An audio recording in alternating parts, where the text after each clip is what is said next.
Bismillahirrahmanirrahim. Assalamualaikum warahmatullahi wabarakatuh.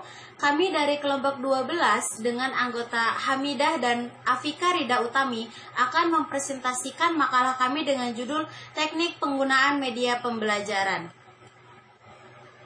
Baiklah, saya sebagai pemateri pertama akan menyampaikan materi tentang pengertian media pembelajaran. Menurut Hernawan, media merupakan alat saluran komunikasi. Media berasal dari bahasa Latin dan merupakan bentuk jamak dari kata medium yang secara harfiah berarti perantara, yaitu perantara sumber pesan a source dengan penerima pesan a server. Makna umumnya adalah segala sesuatu yang dapat menyalurkan informasi dari sumber informasi kepada penerima informasi. Istilah media ini sangat populer dalam bidang komunikasi. Proses belajar mengajar pada dasarnya juga merupakan proses komunikasi, sehingga media yang digunakan dalam pembelajaran disebut media pembelajaran. Heinrich mencontohkan media ini seperti film, televisi, diagram, bahkan mencetak printed materials, komputer, dan instruktur. Contoh media tersebut bisa dipertimbangkan sebagai media pembelajaran jika membawa pesan-pesan atau message dalam rangka mencapai tujuan pembelajaran. Materi selanjutnya yaitu penggunaan media. Salah satu ciri media pembelajaran adalah bahwa media mengandung dan membawa pesan atau informasi kepada penerima, yaitu siswa. Sebagian media dapat mengolah pesan dan respon siswa, sehingga media itu sering disebut media interaktif. Oleh karena itu, perlu dirancang dan dikembangkan lingkungan pembelajaran yang interaktif yang dapat menjawab dan memenuhi kebutuhan pelajar perorangan dengan menyiapkan kegiatan pembelajaran dengan adanya media yang efektif guna menjamin terjadinya pembelajaran. Selanjutnya yaitu adalah jenis-jenis media pembelajaran. Media pembelajaran ada beberapa jenis. Yang pertama adalah media berbasis manusia. Media berbasis manusia merupakan media tertua yang digunakan untuk mengirimkan dan mengkomunikasikan pesan atau informasi. Salah satu contoh yang terkenal adalah gaya tutorial Socrates. Sistem ini tentu dapat menggabungkan dengan media visual lainnya. Media ini bermanfaat khususnya bila tujuan kita adalah mengubah sikap atau ingin secara langsung terlibat dengan pemantauan pembelajaran siswa. Selanjutnya adalah materi pembelajaran berbasis cetakan. Yang paling umum dikenal adalah buku teks, buku penuntun, jurnal, majalah, dan lembaran lepas. Teks berbasis cetakan menuntut 6 elemen yang perlu diperhatikan pada saat merancang, yaitu konsistensi, format, organisasi, daya tarik, ukuran huruf, dan penggunaan spasi kosong. Selanjutnya adalah media berbasis visual, yaitu image atau perumpamaan. Memegang peran yang sangat penting dalam proses belajar. Media visual dapat memperlancar pemahaman, atau misalnya melalui elaborasi struktur dan organisasi, dan memperkuat ingatan. Visual dapat pula menumbuhkan niat siswa dan dapat memberikan hubungan antara isi materi pelajaran dengan dunia nyata.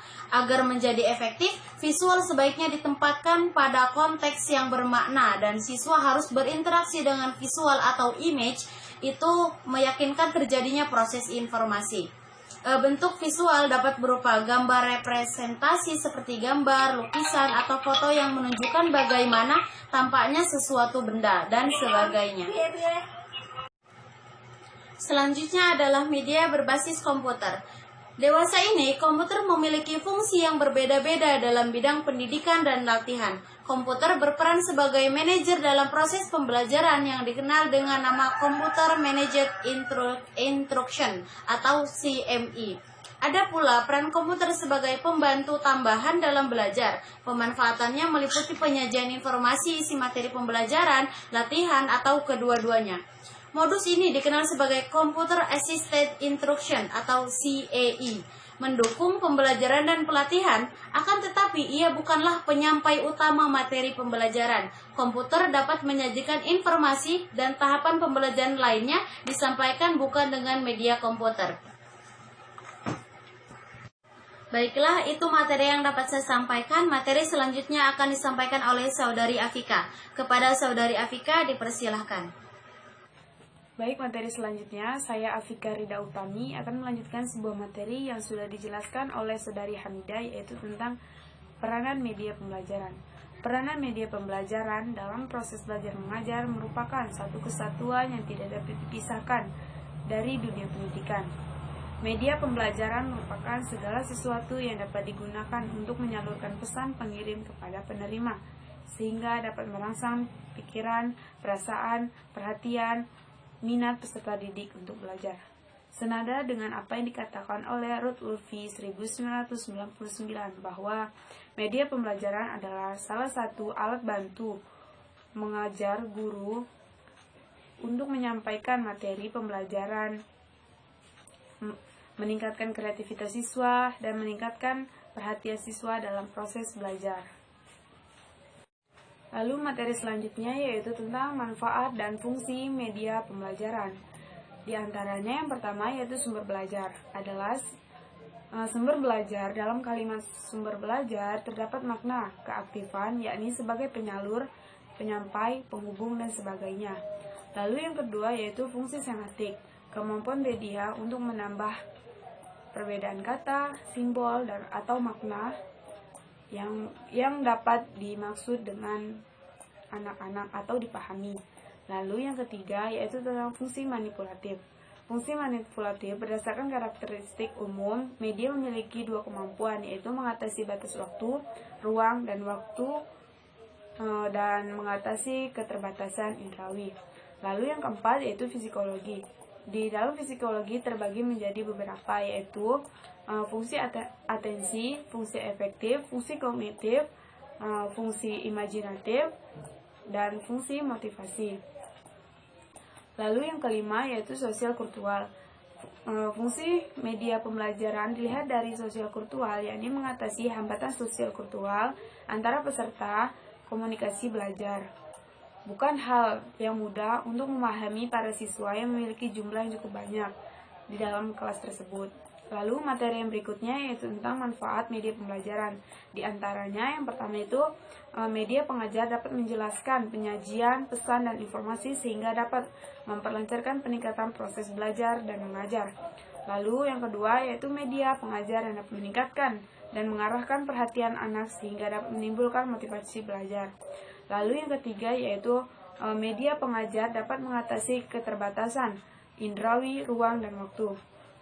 Lalu yang keempat yaitu media pengajar dapat memberikan kesamaan pengalaman kepada siswa tentang peristiwa-peristiwa di lingkungan mereka, serta meningkatkan terjadinya interaksi langsung depan guru, masyarakat, lingkungan, misalkan melalui karya wisata, kunjungan, museum, atau ke kebun binatang. Lalu materi berikutnya yaitu kekurangan atau kelebihan media pembelajaran. Di antaranya yang pertama yaitu media audio, yaitu radio. Kelebihan radio dapat memusatkan perhatian pada pertahanan pemusatan perhatian. Harga relatif murah, sifat mudah dipindahkan, dapat mengatasi waktu jika ingin digunakan bersama-sama. Adapun kekurangannya sifat komunikasinya satu arah, biasanya di siaran disentralisasikan hingga guru tidak dapat mengontrol. Lalu yang B yaitu alat perekam pita magnetik. Kelebihannya itu memiliki fungsi ganda yang efektif untuk menampilkan rekaman yang sudah dihapus dan menghapusnya. Lalu rekaman yang dihapus secara otomatis. Pita rekaman dapat digunakan sesuai jadwal yang diinginkan. Adapun kekurangannya adanya jangkauan terbatas dan diberikan biaya pengadaan bila untuk sarana yang bentuk jadinya lebih mahal. Lalu laboratorium biasa. Adapun kelebihannya itu untuk melatih siswa mendengar, berbicara dalam bahasa asing dengan cara menyediakan materi pembelajaran. Lalu kekurangannya itu mengadakan laboratorium bahasa cenderung memakan banyak biaya. Lalu selanjutnya itu dengan media proyeksi. Kelebihannya materi yang sama dapat disebarkan ke seluruh siswa secara bersamaan. Perhatian anak dipusatkan pada objek tertentu. Fungsi berpikir penonton dirangsang dan dikembangkan secara bebas. Film dibingkai berada di bawah kontrol guru, menyampaikannya dengan mudah. Adapun kekurangannya itu Karena bersifat lepas, maka film lebih mudah hilang, hanya mampu menyajikan objek diam-diam, memerlukan ruang yang gelap. Adapun proyeksi transparansi, kelebihannya itu pantulan proyeksi gambar dapat terlihat lebih jelas pada ruang yang terang, dapat menjangkau kelompok yang besar, guru selalu dapat bertatap muka, siswa kepada OHP dapat meletakkan di depan kelas. Transparansi dapat dengan mudah dibuat sendiri atau guru, baik yang dibuat secara manual maupun yang lain sebagainya. Lalu yaitu proyeksi tak tembus pandang, kelebihannya itu bisa langsung memproyeksikan pesan yang ada di buku, koran, majalah, foto, cetak dan sebagainya. Adapun kekurangannya itu harus digunakan pada ruang gelap. Dan masih banyak lagi. Itu saja yang dapat kami sampaikan pada kelompok 12. Apabila ada kata atau tidak enak dengar, kami mohon maaf. Kami akhiri. Wassalamualaikum warahmatullahi wabarakatuh.